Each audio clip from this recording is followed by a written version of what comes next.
Hey guys, it's Katie, and I'm here today to do my next reading wrap up. So, if you guys don't remember, at the beginning of the year, I said I was going to do a wrap up after I read 5 books, roughly. I might change that. We'll see. Because as I said, I'm just still not sure how I feel about this format. You guys will have to let me know what you think down below. But I read 5 books again, and so it's time for me to briefly talk about them. And before I get into it, these books are all books I have either done reviews for or I will be doing reviews for, so there won't be any polls this time, either on Twitter or here. So you don't have to worry about that this time. But as I said, I read 5 things, and let's just launch right on into the things I read. So the first thing that I read since the last time that we talked was The Winter of the Witch by Catherine Arden, and that's the third and final book of the Winter Night trilogy. And let me just say, it was everything I wanted. Everything I wanted. And then a little bit more. Like, it was so good. But The Winter of the Witch was definitely my favorite book of the 3 for so many reasons. But I mean, as I said in my review, it's a culmination of everything that happened up to that point. The first book was all about, getting to know like certain aspects of the world and the world building and the characters. It was very character centric. It was very focused on the old religion, the old ways, the spirits, the just like the atmosphere and the characters. The second one was more focused on the plot and the human side of things, as well as the Christianity aspect in certain ways. And the third book, was just tying it all together and just really, really just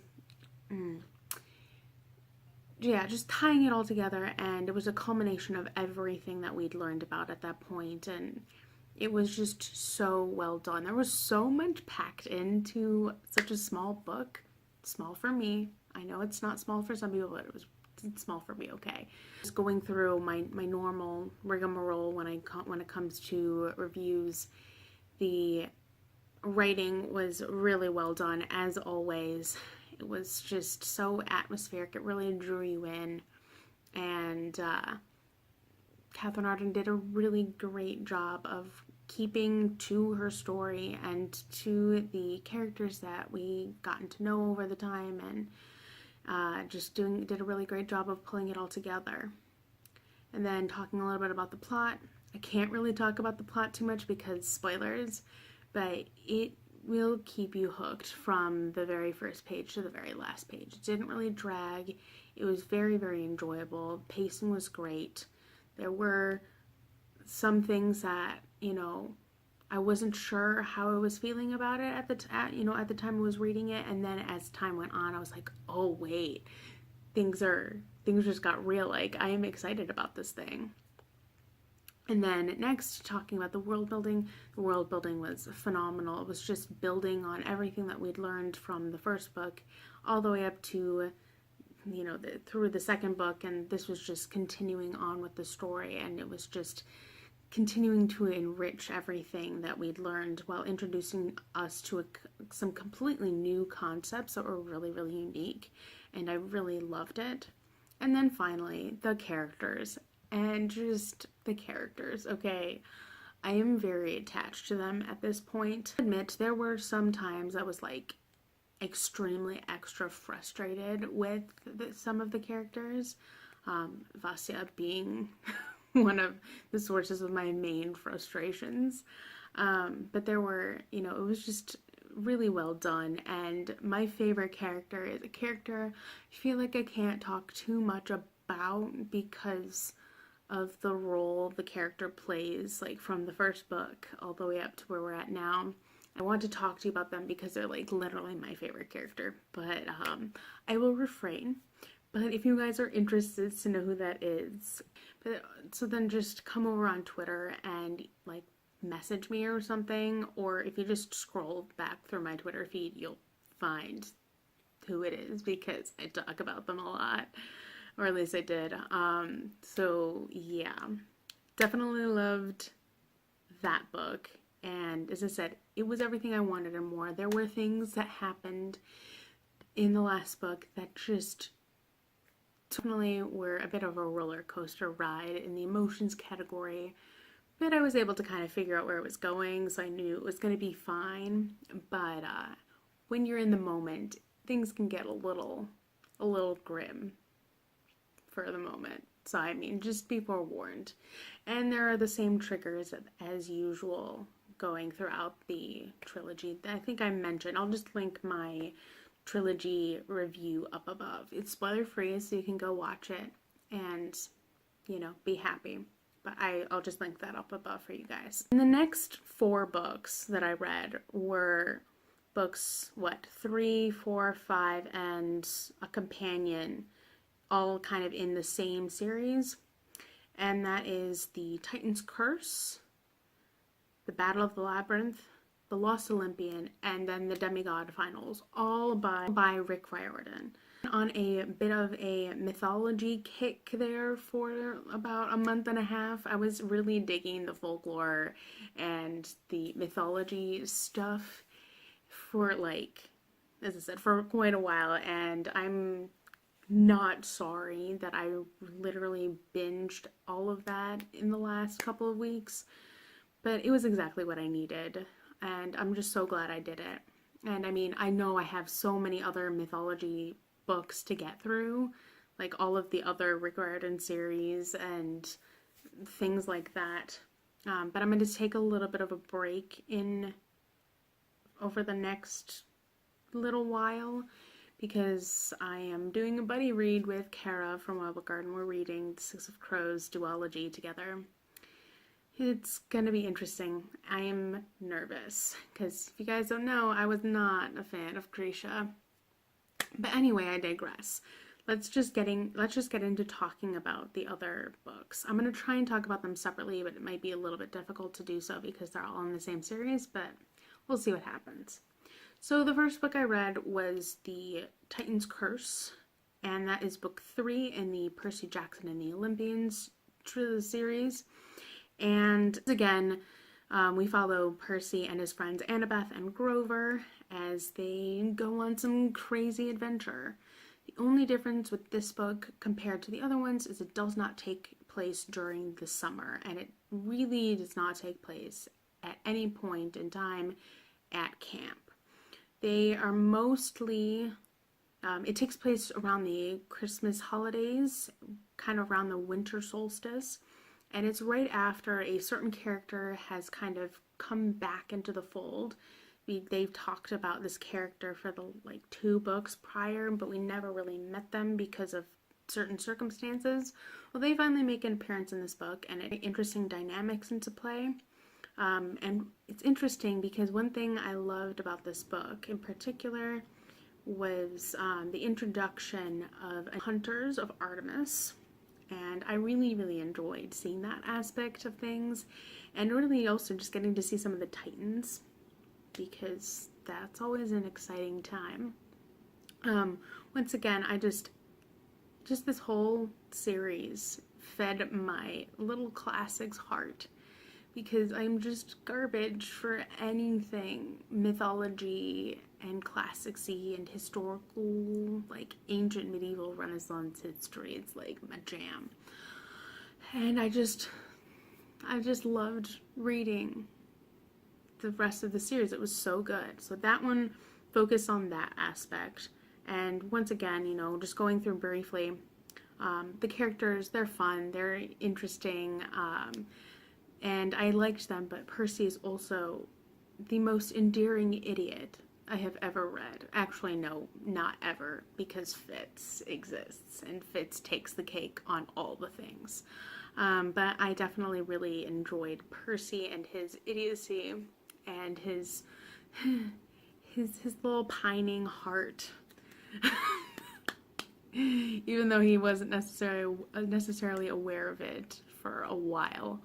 I really enjoy Percy as a character. Annabeth is by far my favorite character from the series, so I was a little bit sad with the events of the Titan's Curse. Um, but I still really enjoyed it. You know what I mean? Okay, cool. And then I love Grover. He's so funny. He's just the perfect comedic relief that we need. And just, as I said, all the characters were really well done. Rick Riordan obviously did his research into Greek myths and historical things to an extent to create his world. So, I mean, that's a really unique thing. And also, it's funny because one of the few exceptions to me reading an urban fantasy series, because typically I just don't love urban fantasy. It's just not something I gravitate towards. But I definitely liked it in this aspect. It was just kind of an interesting blend of the two, and I really liked that. The plot, it's interesting, it's predictable for the most part, and but it still keeps it going. It's very action-packed and it's very, very easy to read and absorb. And then, the writing, very simplistic, but, fun and well-paced, etc. And that goes for, all of the books. So then the next book I read was The Battle of the Labyrinth, which is book 4 of the Percy Jackson and the Olympian series. And that brings some of my favorite myths into the mix. I love the story of the Labyrinth, and we really got to see a lot of the Labyrinth because, it's a thing. But then we also got to see Daedalus, and I love Daedalus. It's one of my favorite stories that I heard as a kid because, fun fact, whenever I was on a swing, because I was obsessed with swings as a kid, my dad would push me really, really high, and he would always say, "No, Katie, don't fly too close to the sun because, Icarus." He would always tell me the story of Icarus when I was on the swings, and, don't fly too close to the sun, otherwise you'll melt and die, basically. And I was like, okay, cool. So I just have very, very fond memories of that tale, and I'm just so glad that it was incorporated into this world because it made me really happy. So, I mean, it can be argued that The Battle of the Labyrinth was my favorite book of this series. Because of that, and just because of all the little mysteries, you never knew what was going to come around the corner next, kind of a thing. So, I mean, I really enjoyed that. But one thing that I thought was a little bit irritating after a while was just how literally everything that Percy knew about came to him in a dream form. And that just got a little bit tiresome after a while. I mean, like, I get that it's a very, very big plot device that Rick Riordan likes to use. I mean, back when I used to write, I was really big into dream sequences, so I mean, I get it. But at the same time, it was just too much, if that makes sense. So yeah. Then the next book I read was The Last Olympian, and that's book 5 in the Percy Jackson and the Olympian series. And it's also the last book in the series. I really enjoyed it. It is one action sequence after another, though. So, I mean, it was just non-stop action from pretty much the first page to the very last page. And so it was just really exhausting to read, but it just definitely held my interest and made me want to keep reading so badly. And I consumed that one really, really quickly. Not as quick as I read City of Monsters, but I also had, more time and no homework to do. I definitely really enjoyed The Last Olympian. It's just the culmination of everything that was, coming. And it just exploded in one giant battle and one giant adventure. And as I said, I really enjoyed it because, it was just bringing everything together.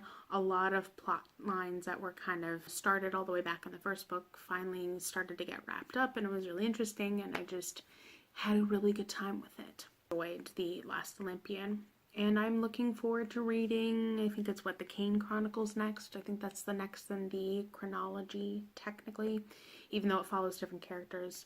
It's cool. But I'm going to take a little bit of a break from Rick Riordan's works for a time because I just want to let this settle before I launch back on in, if you know what I mean. So I might pick up the Kane Chronicles later this year, but I also might wait. who knows? We'll see what happens. And then last, I read The Demigod Finals, which is a companion work to the Percy Jackson and the Olympian series. And unfortunately, for the most part, I was not a huge fan. And it has nothing to do with, you know, the myths or whatever. Like, it was still following Percy and all of his friends and all of the people that we met. But I've just come to the conclusion that Rick Riordan's strong point is not in the short story arena. He does better with more novella length or more novel length works, I think. The first two short stories were really nothing special. I mean, it was interesting to see more in the world, but I mean, I thought they were just a little bit extra far-fetched, and they just didn't work for me. And then he had other things in there, like interviews with different characters, which I thought were kind of interesting, but also didn't really add much. And then he had a letter from Chiron to the campers, and then kind of like a packing list that Annabeth put together, and like pictures of all of the gods and stuff, and crossword puzzle and a word search and stuff. And I liked it, but I didn't love it. But the one thing that I did really enjoy about the Demigod Finals was there was one short story, but it was also a little bit of a longer short story called The Sword of Hades, or Percy Jackson and the Sword of Hades, and I really liked that short story. It brought together certain characters in the underworld, and it was just really, really interesting and pretty decently well written, and I just enjoyed that one the most out of the others, out of that collection. So yeah, those are the 5 books that I read since I last talked to you. As I said at the beginning of the video, I've either done a review or I will be doing a review for all of the things. I've already done my review of the Winter Night trilogy, which includes my review for the last book, which is Winter of the Witch. And depending on when this goes out, I may have already filmed and edited and uploaded my Percy Jackson and the Olympian series review.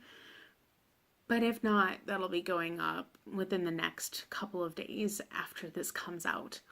And yeah, so as I said, no polls this time. I'm very certain that I'm going to do reviews for the things that I've talked about today. But yeah, that's about all I've got. And if you guys have read any of these books or are planning on reading any of these books, feel free to come talk to me either down in the comments or on Twitter or other social media if you'd like. And I'll catch you later with another video soon. Okay, bye!